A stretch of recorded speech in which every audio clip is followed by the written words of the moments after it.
Welcome to the Podcast Lab, your go-to space for raw conversations, curious questions, and inspiring stories from around the world. Whether you're here to learn, laugh, or just listen in, this is where ideas take shape and voices come alive.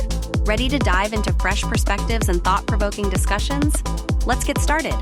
This is the Podcast Lab. Subscribe now and never miss an episode.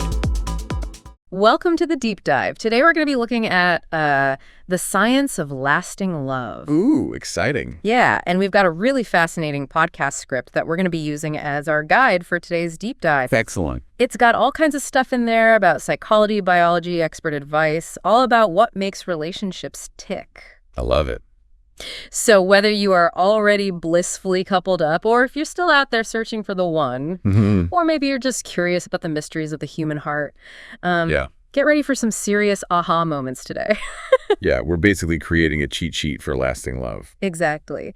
And speaking of cheat sheets, this script jumps right into something called attachment theory. It's basically how our early relationships, like with our parents or our caregivers, shape the way that we connect with romantic partners later in life. Attachment theory is a classic for a reason. It's like having a decoder ring for understanding how we behave in relationships. Okay, so tell me more about that decoder ring. Like, how can we use this attachment theory to kind of understand our own relationship patterns? Well, there are 4 basic attachment styles. Okay. Secure, anxious, avoidant, and disorganized. Got it. And so, you can think back to your own experiences in relationships and kind of think about, do you generally feel secure and trusting? Or do you tend to worry about being abandoned or rejected? Ooh, I'm already feeling seen. So let's unpack these styles one by one. What are some telltale signs of a secure attachment style? Well, someone with a secure attachment style is comfortable with both intimacy and independence. Okay. They trust their partners, communicate openly, and they don't freak out at the first sign of conflict. Right. So you can imagine, someone who can voice their needs without accusing or blaming. That's often a sign of secure attachment. That sounds pretty healthy. Now, what about the anxious attachment style? What does that look like in a relationship? So think about like that friend who's always texting their partner, needing constant reassurance, overanalyzing every little interaction. Oh, yeah.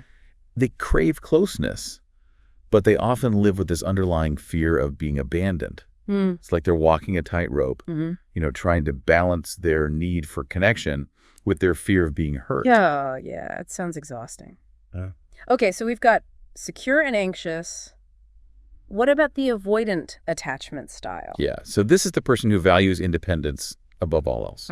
They might be emotionally distant, uncomfortable with vulnerability, and quick to pull away when things get too intense. Right. So it's like they have this invisible force field around them, keeping others at arm's length. I'm starting to see how these different styles could really clash in a relationship. And what about that fourth one, disorganized attachment? Yeah, so this one's often rooted in early trauma or inconsistent caregiving. Okay. And it can look like a confusing mix of anxious and avoidant behaviors. Yeah, so they might desperately want connection, but then push people away the moment it starts to feel real. Oh. So imagine that push and pull dynamic, where the person is both craving and fearing intimacy at the same time. It's a tough spot to be in. Yeah, that sounds really difficult.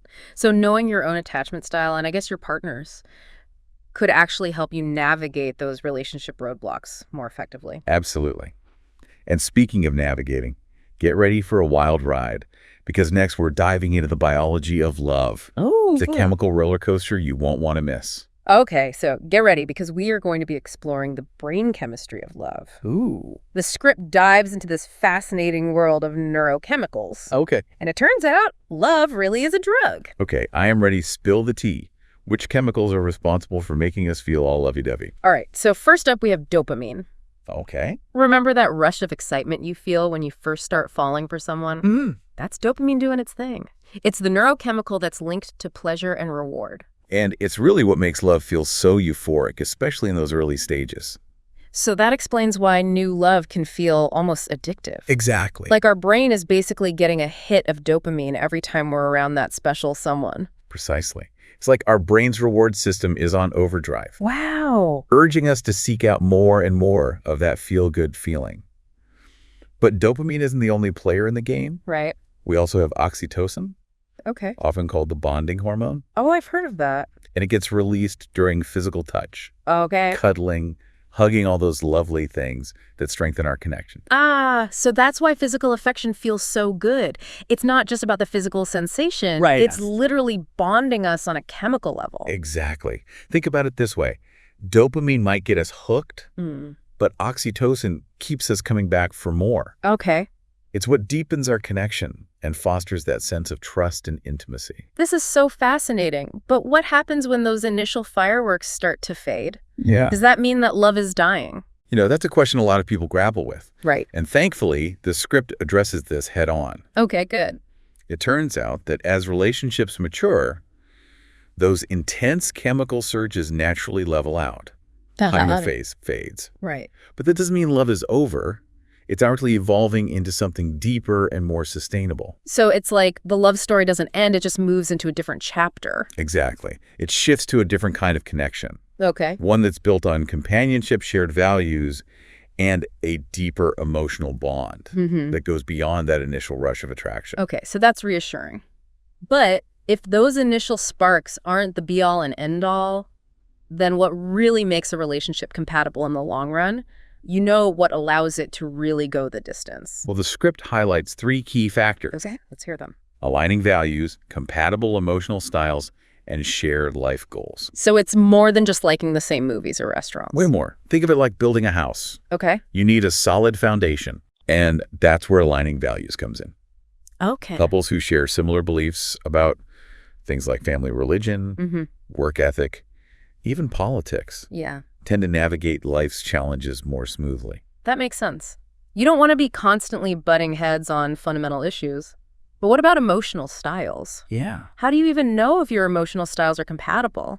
So think about how you and your partner react to stress, conflict, or even good news. Okay.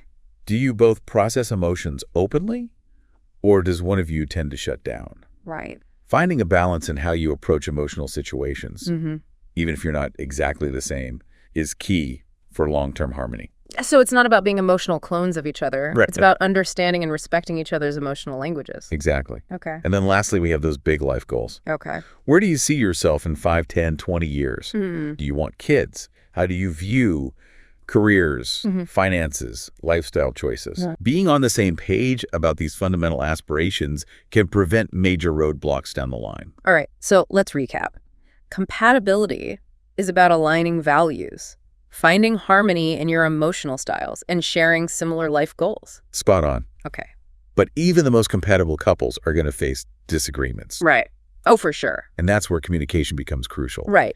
And the script dives deep into the work of Dr. John Gottman, a renowned researcher on relationship communication, and it's full of eye-opening insights. Yeah. Gottman, he's like the relationship whisperer. Yeah. So what does he have to say about navigating those inevitable disagreements? Well, Gottman's research has identified 4 communication patterns Okay. that are highly predictive of relationship breakdown. Oh, no. He calls them the 4 horsemen of the apocalypse. Okay, that sounds a little dramatic and ominous. Tell me more about these horsemen and how we can avoid them. Okay, so the first horseman is criticism. Okay. And it's not just offering a complaint or a critique. Right. It's attacking your partner's character with global statements like, you always, or you never. Okay. So imagine saying, you're always late. You're so inconsiderate. Oh. Instead of saying, hey, it hurt my feelings when you were late for our date. Can we work on being more on time in the future? Yeah, that first one definitely stings more. So it's about addressing the specific behavior rather than attacking the person. Right. Got it. What's the next horseman? Next up is contempt, Okay. which is even more corrosive. Oh, dear. It's communicating disrespect, disgust, or superiority towards your partner. Okay. And this could be through sarcasm, eye-rolling, mocking, or even name-calling. That sounds incredibly damaging. It's like you're chipping away at the foundation of respect in the relationship. Exactly. The third horseman is defensiveness, which is basically refusing to take responsibility for your part in a conflict. It's deflecting blame, making excuses, or playing the victim. Right. So imagine saying, well, I wouldn't be late if you hadn't made me do that errand. Oh, yeah. That's pure defensiveness. So instead of owning up to your actions, you're just making the situation worse. And what's the final horseman? The final horseman is stonewalling, Okay. which is complete withdrawal from the interaction. Oh, wow. You're shutting down, emotionally refusing to engage, and putting up a wall. Right. It's like saying, I'm done talking without actually saying it. That's got to be incredibly frustrating for the other person. It's like talking to a brick wall. Exactly. And Gottman's research shows that these four horsemen are incredibly destructive. Yeah. They poison the well of communication and create a climate of negativity and resentment. So knowing these communication pitfalls is crucial, but the script also emphasizes the importance of actively cultivating positive communication skills. Yes. Tell me more about that. Well, the script introduces us to a fictional relationship therapist who shares some incredibly practical advice. Okay. This therapist, let's call them our resident love guru, I like it. emphasizes that lasting relationships are about supporting each other's growth, not striving for some unrealistic ideal of perfection. Oh, I love that. It takes the pressure off of trying to be perfect and allows for more authenticity in the relationship. Right. Our love guru also highlights 3 key ingredients for a thriving relationship. Okay, I'm intrigued. Break those down for me. Appreciation, open communication, and shared goals. All right, appreciation first. So what is that all about? Appreciation is all about expressing gratitude for your partner, Okay. both big and small. It's acknowledging their efforts, noticing the things they do for you, and making them feel valued.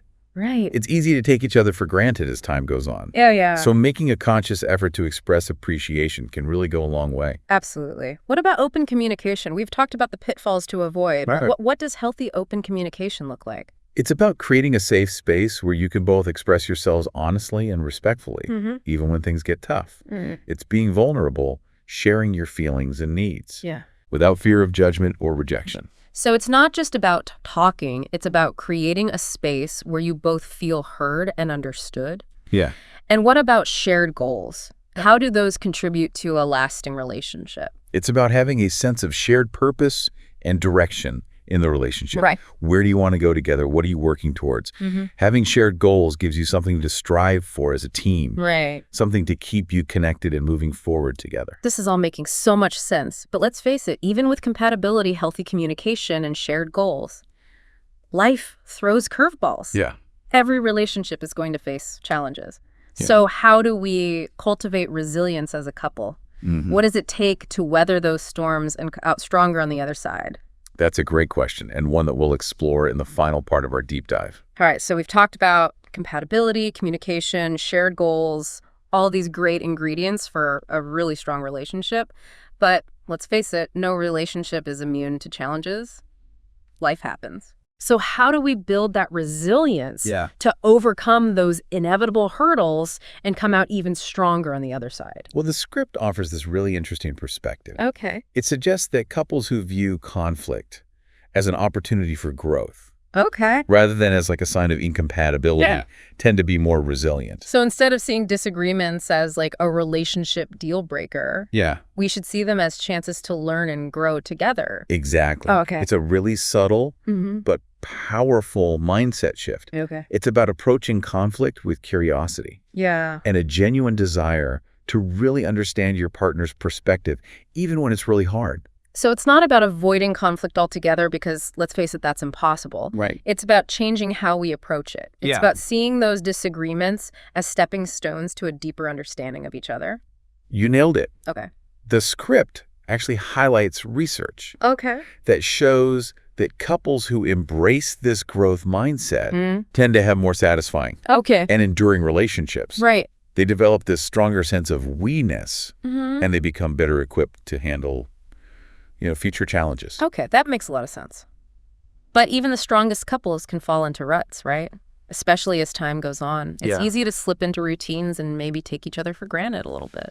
You're absolutely right. The script calls this the complacency trap. Okay. We get so comfortable in the relationship that we stop putting in the same effort we did in the early days. Yeah, it's like the flame is still there, but we've kind of forgotten to tend to it. Exactly. So how do we avoid falling into that trap? What can we do to keep the spark alive even after years together? That's where those small, everyday acts of kindness become so important. Okay. Think about it. Did you used to leave little love notes for your partner? Yeah. Surprise them with their favorite coffee? Those gestures might have faded as the relationship matured. But they're these really powerful reminders that you care. It's like saying, hey, I still see you, I still cherish you, even amidst all the business of life. Exactly. What other advice does the script offer for combating complacency? Well, it emphasizes the importance of staying curious about each other. Okay. It's so easy to assume we know everything about our partner, especially after years together. Right. But people change and grow over time. Yeah. And it's so crucial to stay attuned to those changes. So even if we've been together for years, there are still new layers to discover, new stories to hear. Yeah. It's about remembering that our partners aren't these static characters. They're constantly evolving. Exactly. It's about cultivating this sense of ongoing discovery within the relationship. Right. It's about being lifelong students of each other's hearts and minds. That's beautiful. It makes the journey of love a continuous adventure full of growth and new horizons. And that's really what makes the science of lasting love so fascinating. It's this really dynamic interplay of psychology, biology, communication, resilience, and a commitment to nurturing that relationship over time. Yeah, it's not about finding that perfect person or expecting love to be effortless. Right. It's about choosing to show up for each other day after day and intentionally cultivating a love that can stand the test of time. Well said. This deep dive has been so insightful. I feel like I have a whole new understanding of what makes relationships tick. Yeah. And more importantly, what makes them last. You too. The script doesn't explicitly say this, but it got me thinking. If we know all this about the science of love, what small step can we take today to either strengthen our own relationships or maybe even prepare for a future one? What one thing resonated with you the most? That's a great question. For me, it's the reminder that lasting love is an active choice, not just a feeling. Right. It's about those small daily acts of connection, those moments of vulnerability and understanding. It's about tending to the flame even when life gets busy. Yes. So well said, because ultimately love isn't just something we find, it's something we create. It's beautiful. Thanks for joining us on this deep dive into the science of lasting love. Until next time, keep exploring, keep connecting, and keep loving.